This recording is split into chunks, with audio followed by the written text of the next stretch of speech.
Good afternoon, and it's Lilia from Heal Scotland here, and today with me I have Chris. You're looking very dapper there, where you proper look like a woodcutter. I'm going to a breastfeeding workshop tonight, so I'm prepared. I'm all dressed up and ready to go. Ready to go. So, how are you doing? So, we're here, obviously, for those of you that have never met Chris before, we're here to talk about the retreat he's going to be running in Skye and a lot of stuff that he does online that you can join in, etc. as well. I've already had the absolute pleasure of doing a retreat with Chris and realised that the type of running style that he was teaching is everybody should know about. So, do you want to just start talking about the content of the retreat you're going to be doing in Skye and who is it for? Yes, so it's the Effortless Flow Running retreat is just a workshop aimed at helping you to run with less effort. So, like the title kind of says it all. We all, like as humans, we have the ability to run effortlessly, and many things can hold us back from that and kind of give us this false perception of our own ability. So if we can unwind some of the excessive sitting, posture issues, maybe some dysfunctions in the body, like injuries, but actually usually they're just dysfunctions that we can resolve pretty quickly through various methods, then we can actually all run effortlessly and enjoy running. There is an element of fitness involved as well, but actually what's more important is getting the technique right, making sure that you've not got any like posture issues, running technique issues that you've probably ingrained over time. So the weekend's going to essentially consist of a journey of unraveling any problem areas initially, and then working on improving the technique, improving the strength, proprioception, everything to do with like the natural running that I teach, both online and in person. So yeah, anybody that's been to the running workshop I've done before on Skye has got a little taster. That was a really short session, so they had a little taster of what's there. But yeah, there's a lot more to come, and it's going to be exciting. Yeah, looking forward to it. I know, and such an exceptionally beautiful setting as well. So yeah, so I think we've talked about this over the last few years about, I think even the word running can put people off, can't it? So whereas jogging may seem like a more, right, I could do that, I could jog, but I couldn't run. And also I think the idea that you have to be a certain level of fitness, and of course you need to be mobile, but certainly I would say that when I was really doing the food at your retreat, and I was sitting, I'd made the picnic, member over at Comori Nat, and I was, of course, I've been a personal trainer, so of course I was listening and going, oh, and then I was like, I need to try that.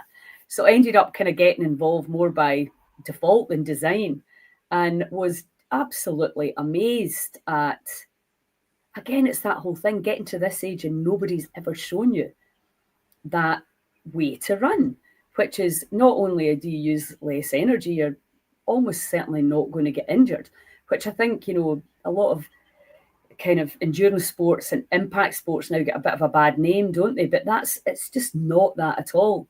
And at Skye, before I introduced you, I kind of said, look, go and check this out, because it's not what you think. You're just going to learn a really brilliant technique, just even if you're just running to catch a kid or a dog. It's just something that we should all know about. So tell us where did you learn this? Because you're like a super athlete. I know you're very humble, but I know you do lots of things and you win lots of things. So you really know, and you're a personal trainer as well. So you walk the walk. You understand the body mechanics and how to get the best out of the body, and what injuries are likely to happen. So how did you get into all of that? I think, thanks for that one. I think a super. Did you say super athlete? I think that's maybe a little bit. Maybe that's one way to put it. I don't know. Like, it depends on what you would class as like an athlete. It's a funny word actually, because I actually think all humans are just athletes in disguise. Like, yeah, that's stuff like you say. Like, we should have been taught it when we were younger. We probably never actually needed to be taught it. Like, as you'll know, children learn to move themselves. They learn to move efficiently and very well. And I'm actually quite excited to, I've got my baby due like any day. We're expecting them tomorrow. Actually, we're just past the due date now. So, so that's exciting. And it's a boy. Yes, I'm excited. We're told he's definitely a boy, apparently. So we weren't going to get him done. We did end up getting a scan done in the end, and did find out that it's going to be a boy. So I'm looking forward to seeing his progress of developing like to move and how to run naturally. Because children do it naturally anyway. We just, in our culture, unfortunately, we are often thrown into this path of getting made to sit in chairs for an extended period of time, which causes the hip flexors to become tight. It locks the ankles, it locks the knee joints. So it just creates a lot of dysfunction in the body and poor posture, which results in improper breathing mechanics. And then we've also got all the pollutants in the air, which causes us to, have respiratory issues and stuff like that. So we can end up with all these problems, like, from the fitness point of view, it could be asthma, it could be something like that. It could be like a impaired immune system, for various reasons. And then on the physical side, we're just living too much of a sedentary lifestyle. So we need to try and undo a bit of that. Natural, like tribes around the world, will naturally run all through their lives, and from the age of 1 or 2 years old when they start moving, and they'll run all the way up till they're like 70, 80, 90. Even there's cases of 100-year-olds doing marathons and barefoot marathons and stuff, without any effort really. It's easy for them. They don't even need to take on a lot of feel or anything, because it's so effortless. So what I'm going to teach on the retreat is this concept of effortless running, where actually we don't need to use that much energy. Because I think people have this concept, like you say, of running. It's like this thing where you have to go out and you push really hard and run. And you can do that if you want. Like, you can race and you can run and push yourself hard. And there is some potential benefits to that, and risks of injury and stuff as well. But the more that you can work on the natural technique and the stuff I'm going to teach, the more you will reduce your likelihood of injury. Therefore, you'll be able to continually run as much as you want, therefore improving your fitness. And it does take time. So to answer your actual question, there was, where did I learn this stuff? Well, actually, most of it I've just learned by actually doing it. So it's a case of practicing it. I really do try and practice, and even now I'm still practicing it. Every run I go on, I'm enjoying the run, but there's an element of, it's at least for a portion of that run, I'm focusing quite intensely on the technique and focusing on a lot of what's going on in the body. So a lot of that, then also study. Like I've read pretty much every book there is on running. There's loads of great books out there, Lost Art of Running, Born to Run. There's a plethora of books you can find. And they all, I think Born to Run. Yeah, you've read that, yeah. Yeah, I thought so. That a third of their life drunk, a third of their life running, and a third of their life asleep. I thought that sounds like an all right way to be. Yeah, no, that's good. I think all the books I've read on that are looking at running from a more natural point of view, they have something good to share. The only thing I've found personally is that they don't seem to. There's a lot of different opinions out there on the internet and in the running world. There's a lot of conflicting ideas, and actually, I think that they're actually almost all correct. They're almost all correct in a certain way. So we've got people on one end of this scale who are saying, "Oh, we should all be running barefoot. We shouldn't be using shoes." And then you've got people on the other end of the scale who are saying, "Actually, running barefoot can cause Achilles tendinopathies and other issues, and actually we don't. The shoe can help us improve our performance, and it's safer." And actually, both things are true. There is so it's finding the combination of all these things, and that's what I try to teach now.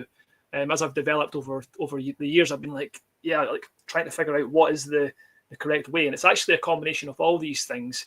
And the interesting thing is when you combine them all, and some of the things that I've just discovered myself, which I guess the unique part for me, from the feedback I've received from people I coach, is that especially people in the mountain running and the hill running world, and the trail running is that this kind of natural running is taught by some other coaches and stuff, but they haven't really managed to translate it into running in a more wild environment, like running on the trails, running in the mountains. Mm-hmm. So that's something I think I've managed to tap into, which is, it makes it really fun.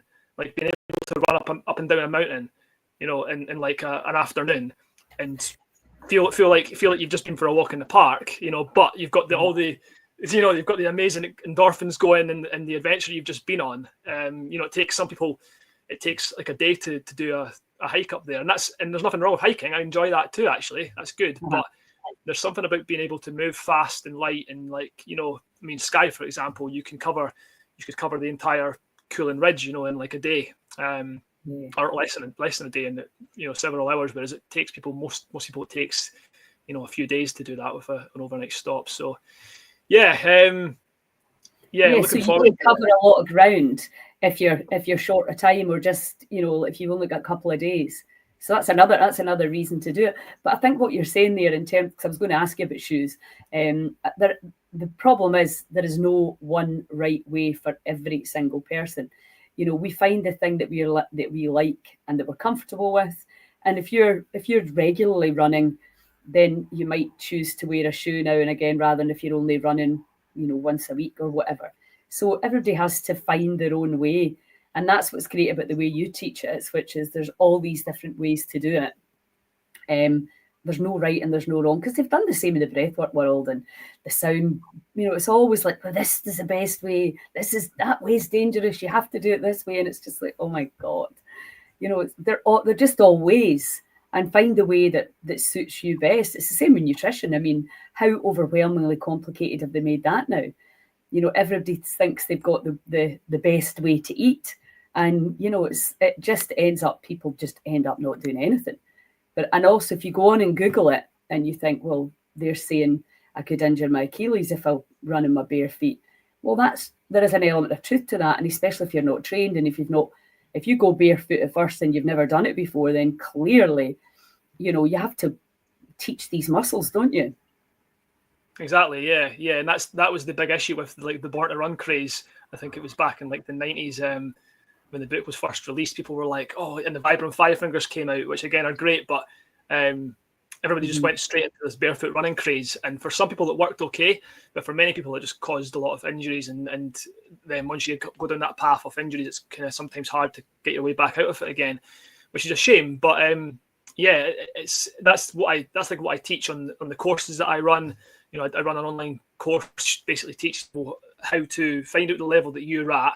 You do some self-assessing, and then you work your way through that process of like getting yourself back to an actual, like, where you can actually run barefoot if you want to. You don't have to. You can actually learn to run naturally without running barefoot, but it's something that's a useful tool. And it definitely can build a lot of strength in the feet, but it has to be done in the right way, like you say. It's interesting. Yeah, you mentioned about like breath work as well, which is, so since the last time we met, was it on Skye? It was on Skye, wasn't it? The last time we were together. Yes, it was at the festival. So it's crazy how much has happened like since then. I'm sure you're the same. Like, I've just been through such a journey since then. Like, I was in India for a month learning yoga and with that, like, the pranayama as well. So I was actually going to share a quick exercise with you if you wanted to try something. Yes. One thing before I forget, do you nose breathe when you run? Yes, not always. It depends on what type of run you're doing. You know, but nose breathing is generally what I'd recommend. For various reasons. You know, like, that's a skill as well, though, isn't it? That's a practice. It is, yeah. But again, there's exercises you can do to improve that as well. And like for many people, it's such a beneficial thing for their health, because, like, as you teach breath work and stuff as well, but as you'll know, like, people breathing through their mouth excessively all the time is a major health problem. And you know, there's great books written about that as well. James Nestor's Breathe, and you know, like Jaws and all these. Yes, there's a lot of science behind that now, where it's causing a major, it's like an epidemic, isn't it? This mouth breathing thing. So by being able to run with your run with your breathing through your nose, it's going to be really easy to breathe through your nose when you are at rest and when you're sleeping. And it should be possible for you for anybody to run breathing through their nose. It just, as the pace increases, a certain point and the terrain as well, if you're going uphill, inevitably you're going to have to start breathing through your mouth if you're running faster or if you're racing. But yes, I wondered about that. Like many people that are like the ultra running world is quite big at the minute. If you're running ultras, like you should be probably nasal breathing most of the. Yeah, because you're not getting into that really anaerobic state, are you? Yeah. Yeah, because what James Nest or Patrick many reasons why. You're breaking up a little bit. Yeah. Talk about this more in the retreat as well. And I will even breathe through my nose. You know, watching this, then there's techniques and tools that I'll share that thought of something. Yeah, exactly. I'm losing you a little bit there. Okay, I can maybe move maybe a little bit better. It was just breaking up. So yeah, so you'll be teaching all that in the course. You know, Patrick McCowan always says if you start to breathe through your mouth, you should slow down. Yeah, if like exactly as you said, if you're trying to work on the aerobic energy system, then you want to be breathing through your nose, ideally. You know, and the issue is not everybody can breathe through the nose because they haven't. There's various reasons why they can't breathe through their nose. But for most people, the majority of people, it can be, you know, like Patrick McCowan's work and some others as well, do explain some of these tools as well. But I do have some techniques. I was just laughing there because I just remembered I was doing a run the other night on the beach, and I did a full round of so Nadi Shodhana is like an alternate nostril breathing practice in yoga, and we were taught in a course to do 9 rounds of this practice. So it's in through the left nostril, out through the right 3 times, then in through the right, out through the left, and it's to balance the energy in the body, the lunar solar energy, masculine feminine energy. So I've done it a few times now, but I've never done a full 9 rounds when I was running. I was running along the beach, and I had the moon on the left and the sun on the right, and I was like going along like breathing. So yeah. So not only can you breathe through your nose, you actually get to the point where eventually you can breathe through one nostril when you're running. So you were actually alternate nostril breathing while you were running. Yeah, and that's the only thing with that is I wouldn't normally recommend that for most people because it will affect your technique a little bit, because your arms are really important in the technique, which a lot of people don't realize. It's like really the arms generate a lot of power, and the whole body's connected. So it needs to be like synchronistic. And when you're doing this arm is like, you know, you kind of have to still move your arm a little bit. So there's a bit of a unique technique to doing this. It's not something I do that often, to be honest, but it can really get you to even go slower. So you've got different like training zones and stuff that they talk about with running and aerobic fitness in general, endurance sports. And like you've got like what they normally in a standard 5-zone system, they would say zone 1 and 2 is like the easy running. And that's where we want to be doing the majority of our endurance exercise, because exactly as you said, and as Patrick McCowan's saying, is we want to work on that aerobic engine, that aerobic base first. And that's going to improve the ability of our heart and our muscles and our lungs and everything to actually, you know, utilize oxygen for energy better. And then when we do the harder running is much easier. If we go into the anaerobic too much or the lactate threshold too much, you know, like zones 3, 4, 5, then we're going to be using a different energy system. And that's where most people are actually going wrong. So right now, like anybody listening, this could change if anybody's running just now and they're doing what most runners or most people do that are out running, is they're probably doing like 3 or 4 runs a week, and they're probably doing like a 5K, maybe a 10K or 2 10Ks, and maybe like a 5K at the weekend. And they're probably doing most of those runs at this kind of medium to hard effort. Maybe they're doing one hard park run and the rest of them are kind of like a little bit easier, but they're still getting out of breath. It's a big mistake because, one, you're increasing your likelihood of injury because you're going too fast all the time for your body's ability. 2, you're actually using up more energy, so it's not really a healthy way to approach endurance sports. 3, you're actually limiting your performance gains. You're not going to get as fit, and you're not going to feel the benefits as much because you're kind of in this zone where the body's like, what do you want me to do? Do you want me to endure here, or do you want me to like be faster? They're very different trainable aspects, and that's another thing that, and I will cover that on the retreat as well, is how we can work on both ends of the spectrum here. This is where, like, in my opinion, a lot of coaches, I think there's only one or two coaches that I know of in the running world that do this well, in my opinion, is where they actually work on the really easy element of the aerobic stuff, and then they work on the top end anaerobic, which is like really fast sprinting, but it needs to be done in a safe way. Yes. And most people are not doing that sprinting I'm talking about, because I'm talking like 10-second sprints here. This is the thing. People think like hill sprints. They think like, oh, it's like they're thinking hill reps, but they're not doing these sprints. It's a really key, important aspect for injury prevention, running technique, strength, elasticity for effortless running, and also for the overall sort of fitness and health as well. Actually, really good for the health, for the hormones and stuff too. So yeah, the body likes to have that element of power and explosive energy, you know. I used to teach aerobics, and I would always get them into the zone 3 usually, by taking their pulse before they started, and then taking it. And the idea was obviously to maintain that rather than to keep the pulse rate up for that 20 minutes. And obviously you just get stronger and stronger, and you could do it without thinking after a while.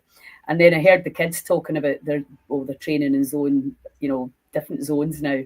And I was like, oh, that's the same thing. It's just got a fancier name. Yeah, well, I actually use a different system when I'm coaching people. So I use a 7-zone system, right? And I call it like a kind of dynamic, intuitive 7-level system. So it's kind of like, it's not so strict with measuring heart rate. I don't actually recommend using heart rate for this system. It's all intuitive, so it's all about listening to our body. The heart rate thing, anybody listening to this right now, that's like into running, probably experienced this, where they're looking at their heart rate, and if they know what we're talking about here with the zones and stuff, they'll be like, oh, my heart rate's 150, 160. There can be heart rate like errors and stuff going on there, and it just for a lot of people, it just really actually ruins the experience. Whereas you don't actually we didn't have watches or anything like that. We just started and we stopped and we took the pulse. That was all. There was no you can that's actually more accurate, because if you're doing it yourself the old-fashioned way, you're getting an accurate reading, whereas the most of the monitors are inaccurate anyway. So people are getting a false reading, and then it's the zones are so variable from person to person, from day to day, and they change over time as well if we're doing more activity. So it's the system I use is like 7 levels, and it's all done by, like, there's different metrics we use, but like I use like different feelings. So it's the exertion of the breathing and the body stuff, and that way you can, like, all the coaching, like, it's a major process I've been on, is the way I coach now is to teach people how to actually learn how to run intuitively, so that they don't even need a training plan anymore. They don't need to follow a marathon training plan. You can just create your own plan. You don't even need to write stuff down. You just go. You just know that you're going to run on certain days of the week, whatever your plan is, and you just go and you learn how much you need to run, how long you need to run for. You know what pace you need to run for. You know that a couple of times per week you need to do certain types of different, speed sessions if you've got a goal for like a time and stuff. And it's just such a more enjoyable way to do it than like following a plan. There is a place for a plan, so I do give plans still, and I do, like, there is an element of that there, but it's more empowering, I think, for people to be able to, like, have a plan and be able to adapt that and listen to their body. Because if people don't listen to their bodies and they just follow a plan blindly, then no wonder they get injured. So, there's all these issues going on, and like you said earlier, we're all different. We are all. So on one hand, we're all humans, so we do have very similar biomechanics in terms of, like, how the body should move efficiently. So when we're running, there is a certain, like, ideal sort of running technique. However, our limbs are different lengths, our muscles are different, our age and everything has to be taken into account. So when you look at one person, and also the goal of the person as well, like, are you a sprinter or are you an ultra runner? There's similarities there, but it's very easy to get caught up into this perfect running idea, where there is definitely differences there. So well, I think the other reason I like running is I used to run a lot when I was younger, when my kids were younger, because obviously it's free and you can do it, when you get a chance and you're you can just, you know, get away out and do it when your partner comes home or when the kids are at school or whatever. And I think, you know, for a lot of people now, it has to be super flexible like that. So thinking in terms of, because I'm always thinking there must be loads of teenage guys that could really benefit from this. Probably like, oh, you know, I'm not even sure. My grandson's 10, he would probably enjoy it, to get them into good habits. But also just for people that, because walking's great, but you could easily just take it up to that kind of run that you do, you know, which it's just going to get you a wee bit more blood flow and a wee bit more heat, you know, a bit more lymphatic stimulation. And you can cover a little bit more ground, but you can still have a chat at the same time, because it's quite a social thing as well, isn't it? For a lot of women in particular, maybe not so much for men, you just go for a run and a chat. So I think it's just a really handy thing to be able to do, and especially to learn this in a completely different way, which makes it a lot more fun, I think. And that's from somebody that has really did a lot of running in the past. So who normally comes? Because I think I've said this to you as well before, I think a lot more people would be interested if they could just get a taster session, you know, and they would realise that, you know, even if you don't run, even if you just walk fast, that's still, you know, for your teenagers that are into sports, I think it's a brilliant technique that we should all have an understanding of. Yeah, well, I mean, this is for all abilities. So, and the reason that is because, like I said at the start, we're all, like, as humans, we are all, you know, disabilities aside, we're designed to run. We have ran for, you know, our entire evolution for the last, you know, however many hundreds of thousands of years. We have, like, you know, there's different opinions on how humans have evolved, but if you look at the more recent sort of, you know, evolution of humans, it's quite clear that we were running creatures. We're actually the best endurance athletes on the planet, where we can actually outrun any other animal because of the adaptations that we've developed. So, like, for many animals, you know, they look at a dog will run very fast, and obviously so will a cheetah, and so will a horse, actually. And a horse is very close to it, actually, the way that a horse runs. But and they have incredible stamina. But an ultra runner will outrun a horse eventually. The horse will get tired before we're talking like the most sort of highly evolved. Potential. Yeah. So it's open to all abilities, because we are all able to run. So if you've got two legs, if you can, you know, and you can walk, then you can come to this essentially, and you will get some benefit from it. So we're going to be starting off, like, on the first day. It's going to be like an introductory yoga type class that's based for runners. It's a gentle introductory class. It's going to be unwinding any of the postural problems that we may have developed. Even if, like, people are just driving to Skye, for example, it's going to unwind a lot of that, because that needs to be done. And then we're going to just activate a few of the muscles that may be lying a little bit dormant. And then, you know, we'll have some nice food. We'll chill out for the evening. People get to know each other. And then we go to sleep. Overnight, a lot of amazing things will happen, because the body's just been through that little process there. And then the next day we start by doing some specific exercises, again, style of yoga that I've been using, that I kind of learned in India, but I've been doing this for longer than that. I've been doing this for quite a few years. Is it Tibetan style of yoga? And I've kind of taken a twist on that turns it into a bit of a running sort of yoga. But for this, again, anybody will be able to do this, because it's quite a challenging class, but it's only as hard as you make it for yourself, you know. So it's like you can just go at your own level. And I always teach this to people when I'm doing my classes, whether it's in person or online, and when I'm coaching people, is always listen to your own body, because you know your own body better than anybody else. So I'm not going to push you and tell you to, like, do anything, you know, that's going to put you way out your comfort zone. It's up to you to do that. I will encourage you to consider doing that. And through that morning routine, that's one of my morning routines, actually, that I'll be sharing. You'll be just ready and primed to go and run. I then go through a natural running workshop, which will be done in a safe environment. It doesn't actually involve you having to do any running at this point. It can literally just be the process of, like, it's more like I like to think of it like a journey. Anybody that done the running workshop in Skye before will kind of know what I'm talking about. They got a little taster of that. So we're going to kind of go back through a little bit of a journey of human movement. And then we go out and we can go for a walk or a run. So there's going to be an option there. You can either, you don't have to go out if you don't want, but I would recommend getting out in nature after doing this, activating the body. And like what I always recommend for anybody that's not confident running or hasn't run in a long time, has an injury or whatever, is just start very slow. Start off by walking. That's what we're going to do in the workshop anyway. And then we can just start to, if we feel called to, we can start doing a little run. We can just run for 20 or 30 seconds. Yeah. You know, we can stop and we can walk again. And we can run. A lot of people have heard of like the couch to 5K, the run walk sort of system and stuff. Yes. We use something similar for when I'm teaching this stuff, and for myself as well. Actually, I use this method when I'm just getting warmed up to go out for a run.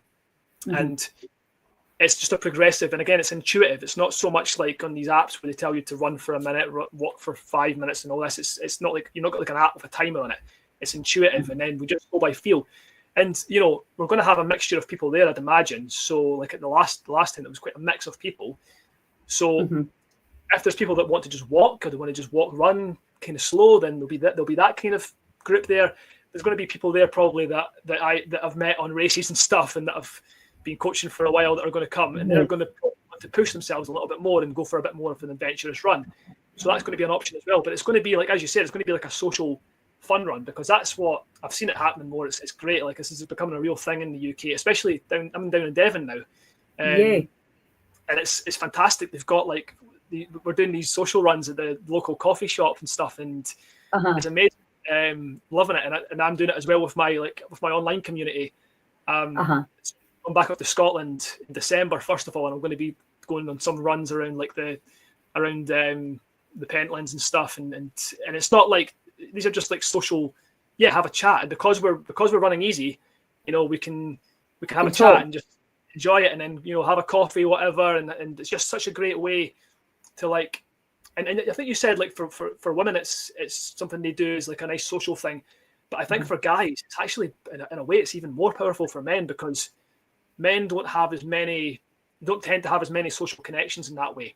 Like, women will be more likely to like communicate with each other, and they'll meet up in coffee shops and have a chat, and that's just the way that women are naturally inclined to be more that way, whereas men tend to be a bit more reserved and for various reasons. And running, you've got these men's sheds now, which are fantastic as well. But in my opinion, I mean, men's sheds I think are great, but in my opinion, I think getting outside and moving your body and running in the way that men have been doing for, you know, over 100,000 years is a much more way to get into that state, and because you're getting more endorphins going as well, it's just a fantastic thing. So that's going to be obviously the run, and then essentially like that's like this. I think that's the first day there, and it's going to be like, it's not like intimidating, because we're not going to all go out and like run off and right, come on, you need to keep up or anything. It's going to be like gentle, go at your own pace, and you don't even have to go. You can just go for a little walk on your own if you want after the workshop. You know, so then we've got the amazing food with John, obviously, so that's going to be like fueling us up. I know. And that's as well, like, the nutrition's so important, so we have to get that right. So I'm looking forward to that. And obviously from afterwards, you're going to feel like you've not even been for a run in your muscles, because the food's so amazing. And the next day is kind of, you know, similar stuff, but I'm going to try and encourage people to get a little bit more adventurous. I'm hoping we get some good weather. It's a kind of interesting time of year, so hopefully if we get some good weather, either way it's still going to be good. We're going to get out into the trails somewhere. If it's permittable, we're going to get up into the hills, and I've done my mountain leader training, so like I'm qualified to take people out in the hills, so you know, it'll be a safe environment. Again, it'll be more of a hike. Again, like, this is where people think like mountain running, I don't even want to run down the park, you know, and mountain running is insane. And I remember I took Chris actually out mountain running one time for the first time, and he was like, "Oh man, I was like so intimidated to do this mountain running," and then he realised it was like mostly walking. All right, so we walk on the up, and then we hike and we run on the downhills. All right, okay, and it's just so much fun. And if you get the technique right, you know, it's very safe. Actually, many mountain runners and trail runners get less injuries than traditional sort of road runners.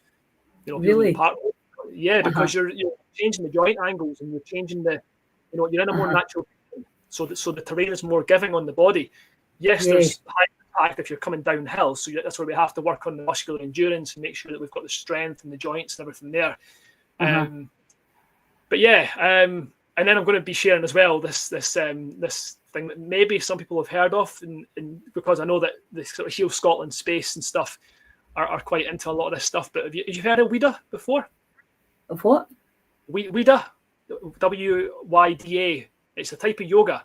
It's no. It's like Celtic. It's like Celtic yoga. So this is I found this absolutely fascinating. So when I was in India, I was loving it, and I had an amazing experience, and I took so much from it. And then I had this thought, and I was like, why are the Indians doing this amazing stuff, and why are we not doing it in our culture? What is going on here? And then I was like, wait a minute, how have we even survived as a species without doing this stuff? You know, like the meditation, the asanas, and the breath work, and the pranayama and everything. So I was researching into it a bit more, and then I was like, oh yeah. So I discovered this Celtic yoga, which I've been studying for the last little while, and starting to practice as well. And it is just, you're gonna love it, Lydia. We'll do a session. Yeah. Well, I'll be right in there. You'll love it because the key with WIDA is that it's essentially the same principles as yoga, but the exercises are a little bit different, and it's kind of like Tai Chi yoga sort of stuff, but it's done in nature.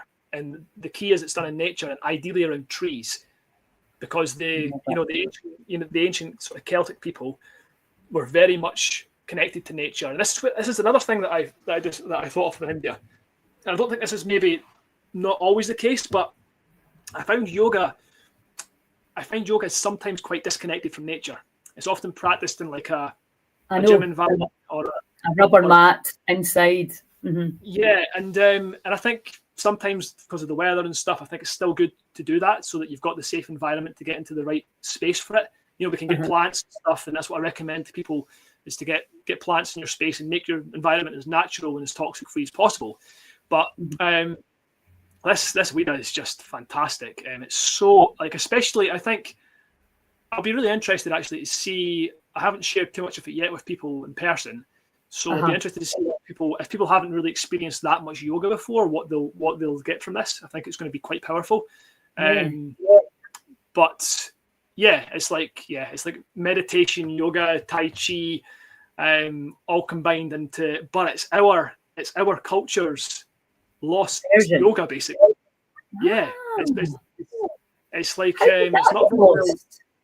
it's not very well known. Well, I wonder how that got lost. So all these super conscious people roaming about in the hills of Scotland, wide awake, knowing exactly what's going on in the world and seeing through all the bills, So that sounds fantastic. Well, I look forward to all of that, because obviously it's a bit of a luxury for me, because I'm going to be able to just obviously be around, do some marketing, take some nice pictures, etc., stream out whatever's relevant. So that's what I was talking to Gary earlier. So the two other things that we're doing, if it's relevant, is obviously inviting locals in for a day ticket. I don't know whether that's relevant for what you're doing, or if you've maybe organised that, and also what could be streamed out live to people all over the world. Yeah, definitely. I've already sent it across to Kirsten. I sent another email across today actually with more info and stuff. So that's going to be getting updated on the website. Right. But yeah, I'm going to offer non-residential tickets for the whole weekend. Or I didn't mention tour day tickets, but yeah, we could definitely do day tickets as well, which I guess would just be half the price of the full week, or maybe something like that. It's probably nice to do the whole thing though, isn't it? As a day guest, I would recommend doing the whole thing, but I am going to. Yeah, because then it's kind of a process you're taking them through. So I think that would be a good thing. There's lots of people living nearby that could take that, take you up on that offer.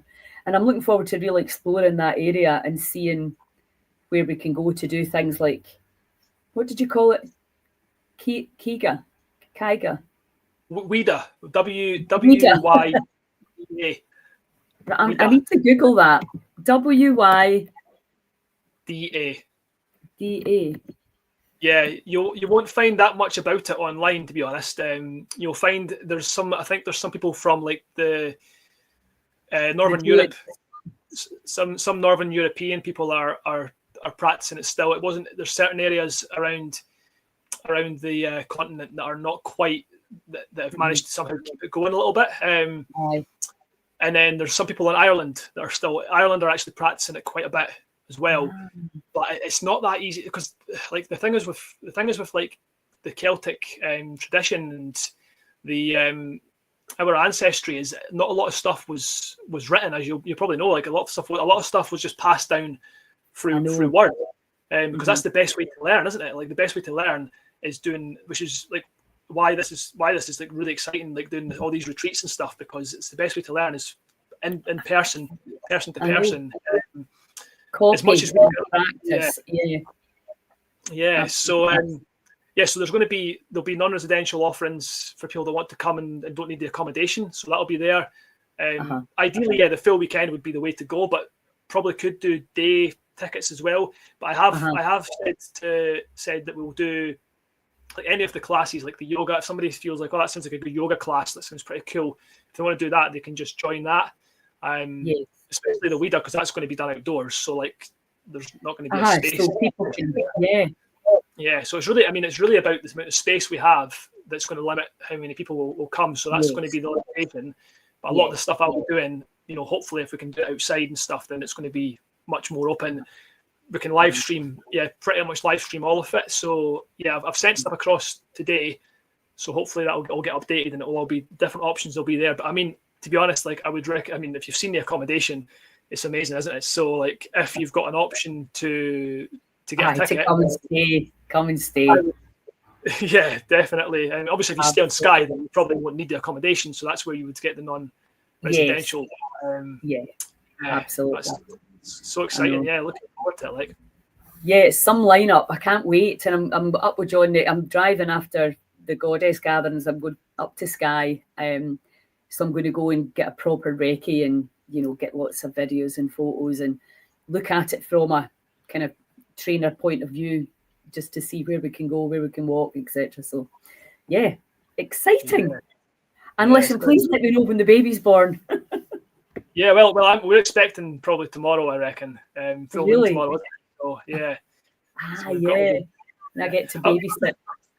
Before we go, I'll just quickly share for just a minute this exercise, because it's something people can start. Sorry, I forgot. Yeah, because if people, hopefully, they've been waiting for it, so it's all good.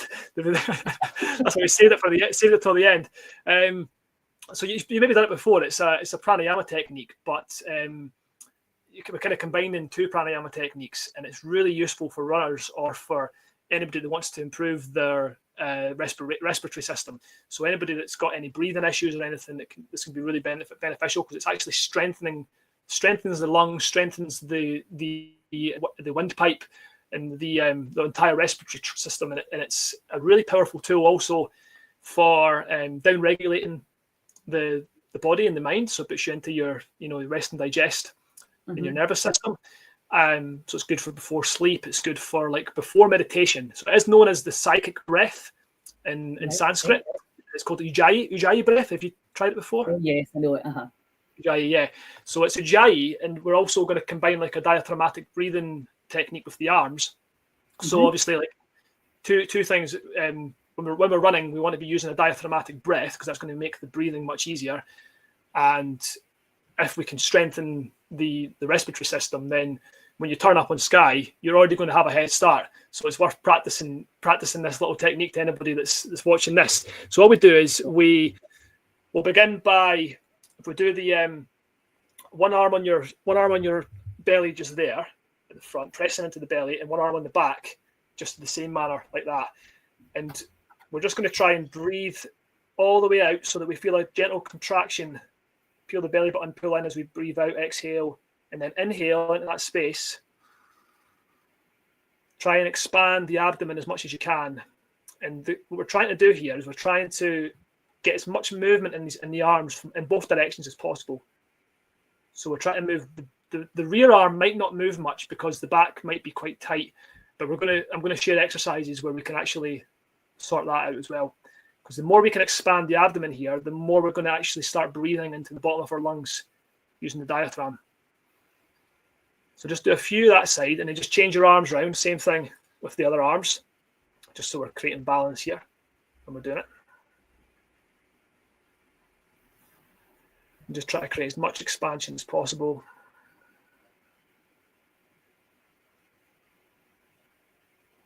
And then the third one, we take the arms into the rib cage. So as high up as we can in the rib cage here, but comfortably. And then the goal now is to do the same thing, but now we're trying to expand the rib cage as well. So we expand the abdomen. So we inhale, expand the abdomen, and keep breathing in until the hands move out. So expanding the chest as well. And then the chest comes in, rib cage comes in, abdomen comes all the way in as you exhale, fully exhale, and then fully inhale. Now you can either keep your arms, so you can either keep doing it with the arms, or if you've got that kind of, that full diaphragmatic breath going, then we just move the attention to the throat, and we just gently contract the glottis, which is the muscle inside the throat. So if anybody's unsure what I mean by this, it's when you, like, if you imagine you're fogging up a window or a pane of glass, like, that's the muscle, but we do it with the mouth closed. So we just, so it's like a kind of, it's like kind of like a snoring sound. It sounds a bit like, but try and have like a smooth, subtle sound. Practice it on the exhale first, and then just inhale normally. Full diaphragmatic breath again. We can use the arms if we want to, or we can just focus on the throat. And then if you can get that, then try and do it on the inhale as well. So like we're holding the Ujjayi breath for the whole breath.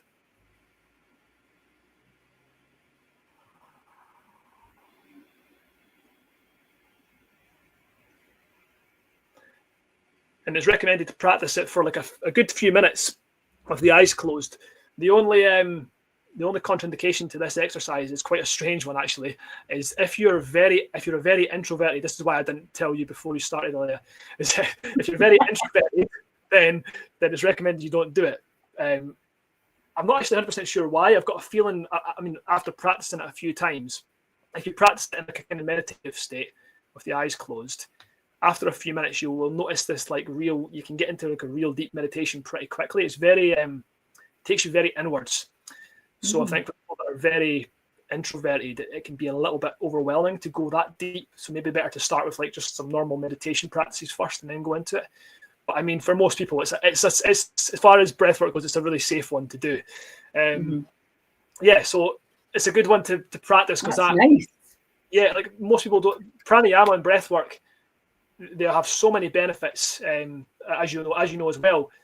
But it's the ones I want to focus on, you know, for this retreat and stuff, is the ones that are actually going to directly improve our running. All of them do actually, but like the ones in particular in the style that'll share them will you'll basically turn up on the Friday, and by the Sunday you'll be amazed, not because of what I've taught you or anything, just because you'll just be amazed at your own ability. Because at the end of the day, it's not like this stuff might seem new and exciting and stuff, which is great, but actually, like, it's been practiced for a long time. It's just been lost a little bit, unfortunately. So I know, no, that's fantastic. That's great. I can't wait.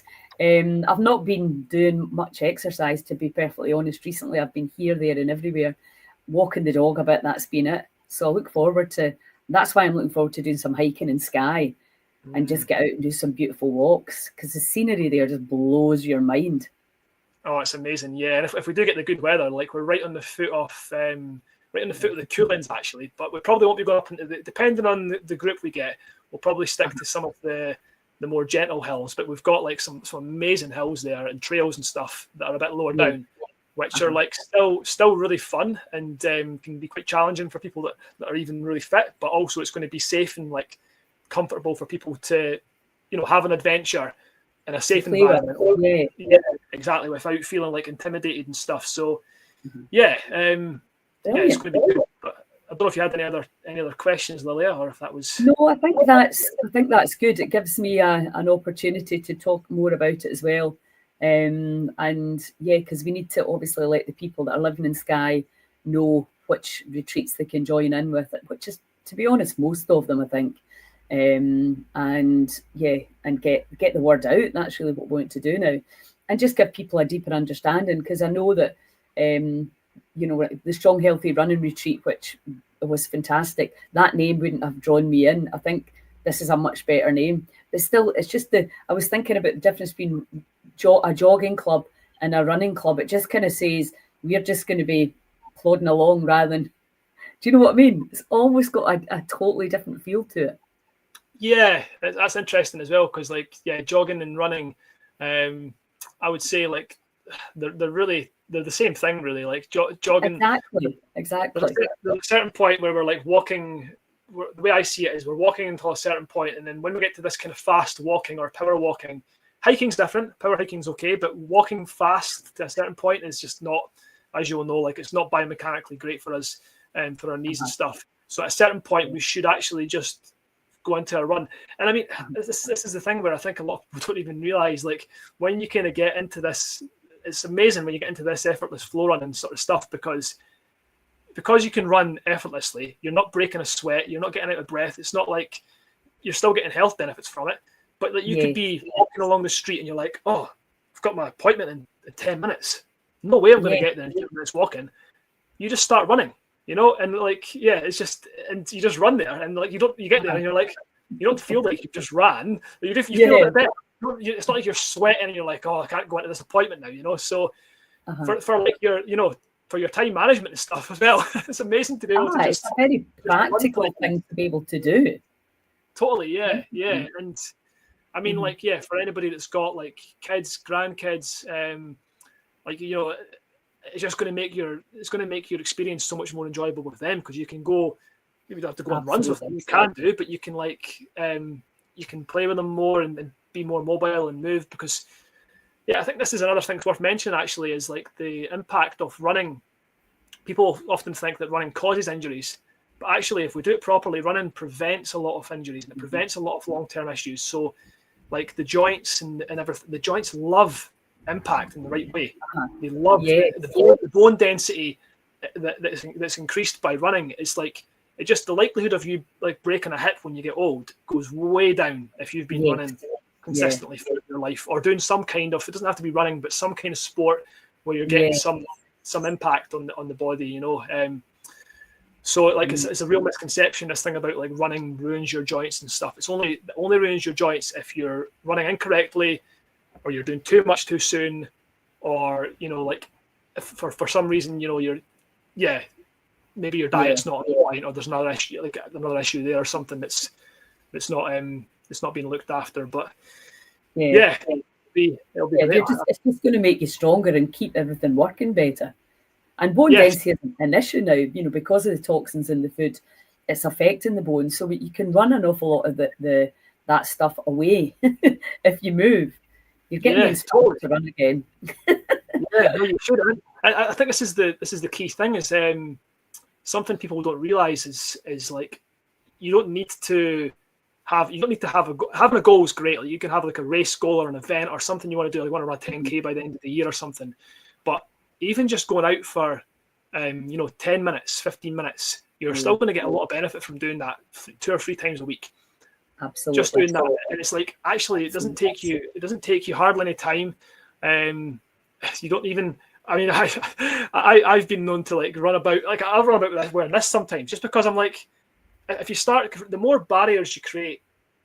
This is something I coach a lot now. Is it's not just in my kind of online coaching particularly. It's more lifestyle stuff than it is. People are often surprised. They join a running course and they're a bit I do tell them that it's a lifestyle thing, but they join it they're amazed that obviously they're running. They knock minutes off their 5K park runs and stuff within a few weeks, which is amazing. But also it's the lifestyle stuff that really surprises people. They're wow, I just feel so much better. I'm sleeping better, I'm eating better, my relationships are improving, my skin looks better, everything's just improving. It's because all you're doing is you're just removing the barriers that are in place for ourselves. We can, there can be a lot of things when it comes to running. There's some people it's a confidence issue. For some people, it's just friction we create. I need to go for a run, I need to put my shoes on, I need to have my running shorts and all my stuff and my watch and everything. And it's like, actually, you don't. You can just get out. Like I was just saying, I've got these big baggy yoga trousers I got in India, and I've been known to just be running about just barefoot with these on. Yes. Just because I'm just like, oh, I've got 20 minutes between a call. I'll just go for I just fancy going out for a. Sometimes I go for a walk, and I'm like, actually, I feel like running, so I just go and just start running around the streets, and then it's like, before you know it, you're building up your fitness, you're feeling better. It's just, I think we've lost the art of running being a mode of transportation in the modern world. It's just easier to get in your car, and it's like, actually, if you live in a city or something, you're probably going to be quicker running than you are in your car. Absolutely. It's certainly a lot cheaper as well, isn't it? There's so many benefits to it. Fantastic. Exactly. Well, listen, I look forward. Let me know when your son arrives. Yes, we'll do. Yeah, I'm sure it'll be exciting. It could be a while, but we've got a funny feeling it could be tomorrow. I was going to share as well. I have got another challenge, a free challenge, starting the 25th of November. So anybody watching this, if they want to join, it's just a free 10-day running challenge. Send the link for me, and I'll put it in the event. Yeah, we'll do. So I'm gonna do that on the 25th. So it's 10 days. It's run on a Facebook group, and it's just like 10 days of running techniques and stuff. It's called a challenge, but actually it's more about like just getting the things in place to get your running more effortlessly and efficiently. I'm going to probably change the name of that as well, actually, to something more aligned with this. For now, it's still the Strong Healthy Running Challenge, which is ideal for anybody that is going to come to the retreat. It'll be ideal to do that, before you come, because it gives you a little kind of idea of what's to come. Yeah, absolutely. It'll help break down any anxiety around what's going on. Yeah, exactly. Yeah.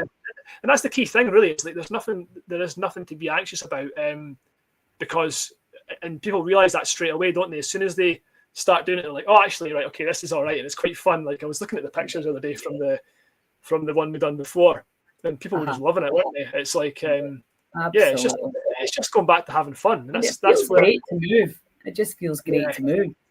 Yeah, exactly. Cool. Right, well, listen, good luck with everything, and I will chat to you really soon. Yeah, thanks, Leah. Great chatting to you. Yeah, you too, hon. Chat soon.